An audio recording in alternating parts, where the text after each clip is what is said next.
మా అద్దంకి దయాకర్ అన్నను మాట్లాడాల్సిందిగా ఉంది. అందరికీ నమస్కారం.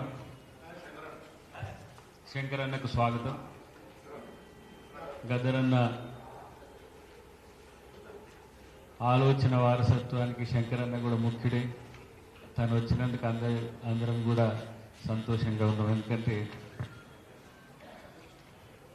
తెలంగాణ రాష్ట్ర ప్రభుత్వం మరియు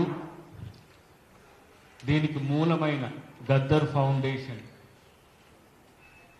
నేతృత్వంలో గద్దరన్న 77వ జయంతి ఉత్సవాల్ని రవీంద్ర భారతిలో జరపడానికి నిశ్చయం జరిగింది. కాబట్టి ఆయన జయంతి అయిన జనవరి 31 సాంస్కృతిక మహోత్సవంగా జరుపుతూనే ఆయన ఆలోచన వారసులంతా కూడా పాల్గొనే ఒక విశేషమైన వేదిక రవీంద్ర భారతి కాబోతున్నది. కాబట్టి అందరూ పాల్గొనాలనేది మా అందరి యొక్క విజ్ఞప్తి కూడా.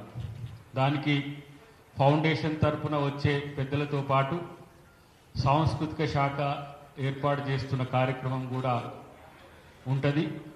అయితే దానికి ముఖ్యమంత్రి గారు, డిప్యూటీ సీఎం గారితో పాటు సాంస్కృతిక శాఖ మంత్రి జూపల్లి కృష్ణారావు గారితో పాటు ప్రభుత్వ పెద్దలు, ఎమ్మెల్యేలు, ఎంపీలు కూడా పాల్గొనే అవకాశం ఉంది. అయితే గద్దరన్న సమావేశం అంటే అది కేవలం ప్రభుత్వందే కాదు, ప్రజలది కూడా, ప్రజాస్వామ్యవాదులది, మేధావులది, అందరిది కూడా. కాబట్టి పెద్ద ఎత్తున పాల్గొంటారనేది ఒక అంశం. అయితే గద్దర్ గారి యొక్క చనిపోయిన తర్వాత మొదటి జయంతి గద్దర్ ఫౌండేషన్తోనే జరిపినప్పటికీ కూడా రాష్ట్ర ప్రభుత్వం కూడా జరపాలనే నిర్ణయం తీసుకున్నందుకు ఇవి రెండు కలిపి చేయడం అనేది జరుగుతున్నది.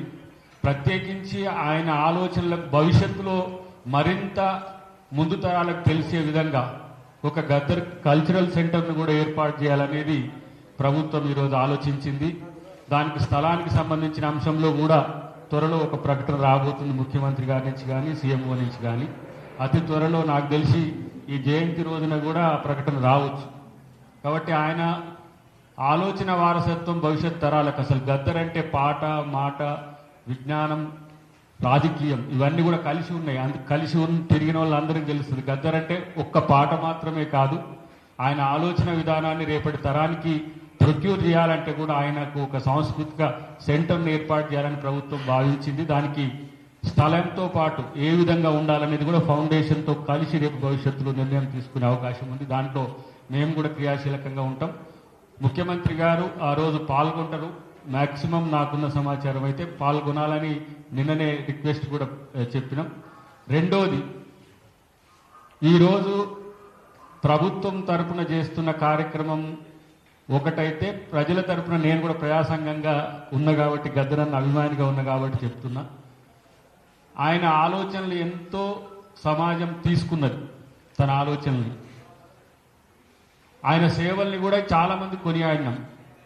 కానీ నిజంగా ఆయన యొక్క ఆశయాలకు, ఆయన యొక్క ఆశయ సాధన కోసం కట్టుబడి ఉండేందుకు ప్రజా సంఘాలుగా వేదిక మీద అందరూ మాట్లాడలేకపోతే కూడా వాళ్ళందరి తరపున భవిష్యత్తులో ఆయన కార్యాచరణ కొరకు పూనుకునే ఒక ఆలోచన ఉంది. కాబట్టి దానికి ఫౌండేషన్ పెద్దలు నారాయణ గారు కానీ, శాంతా సిన్హా గారు కానీ మీరందరూ ఆలోచించి, ఒక ఏదో చనిపోయిన కొన్ని సంవత్సరాలకు మాత్రమే కార్యక్రమాలు అనేది కాకుండా అదొక దీర్ఘకాలిక ప్రణాళికగా గద్దర్ ఒక సజీవ నదిగా ఎట్లా భవిష్యత్ తరాలకు తనకు ఆలోచన ధారను పంచాలనేది ఒక ఉండాలని చెప్పి నేను అల్లం గారికి నేను విజ్ఞప్తి చేస్తున్నా.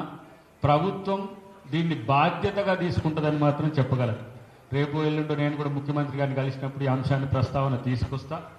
రెండవది, పెద్దలు ఈ దేశ ప్రధానమంత్రి గారు గౌరవ్ మోదీ గారు, నరేంద్ర మోదీ గారు తనకు పద్మ విభూషణ్ లాంటి అవార్డును కూడా ఈసారి ఇవ్వలేకపోయినా భవిష్యత్తులో ఇవ్వాలని మేము విజ్ఞప్తి చేస్తున్నాం. ఎందుకంటే ఆ మొడాలిటీస్ ఏమున్నాయి, ఎంతవరకు మనం ఫుల్ఫిల్ చేయగలిగినాం అనే విషయం పక్కన పెడితే ఈరోజు మందకృష్ణ గారికి ఇచ్చిండ్రు, అందరం కూడా సంతోషపడుతున్నాం. అట్లనే గద్దర్ గారికి కూడా ఇవ్వాలనేది పద్మ విభూషణ్ లాంటిది ఇచ్చి సత్కరిస్తే నాకు తెలిసి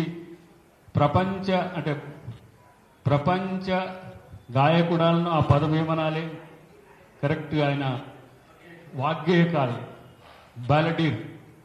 బ్యాలడీర్గా ప్రపంచ స్థాయిలో తన యొక్క ఆలోచనలు ఉన్నందుకు గౌరవ నరేంద్ర మోదీ గారు పద్మవిభూషణ్ ఇవ్వాలని చెప్పి మేము డిమాండ్ చేస్తున్నాం. Thank you very much. ఇప్పుడే మా